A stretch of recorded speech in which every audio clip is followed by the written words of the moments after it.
ambtenaren van de Belgische deelstaat Wallonië moeten voortaan een prikklok gebruiken als ze buiten gaan roken.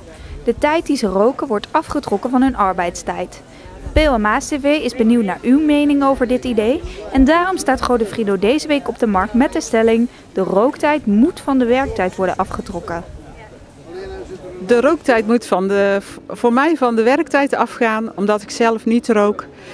En ik zelf nooit naar buiten loop om even te roken. En ik vind de mensen die dan per se willen roken in werktijd, dat moet ook van hun werktijd afgaan. Ik ben zelf een roker en ik vind dat het nergens op slaat, omdat dan moeten we veel langer doorwerken.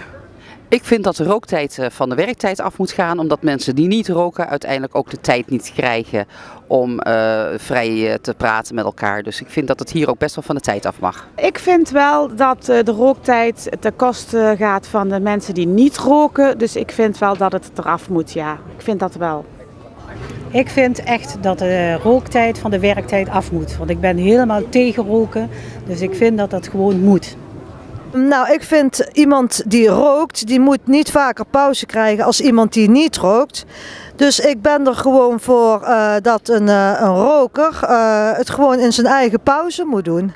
En niet vaker mag pauzeren. Het mooiste zou nog zijn dat er een soort spaarsysteem komt. Dat je dus als je niet rookt bijvoorbeeld in kan klokken, of als je rookt in kan klokken.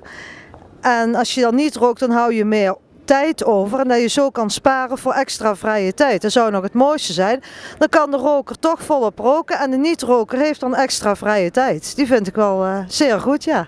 Ik ben het er niet mee eens dat de rooktijd van de werktijd af moet gaan, omdat roken gesprekken oplevert wat ook leuke informatie kan opleveren voor het werk.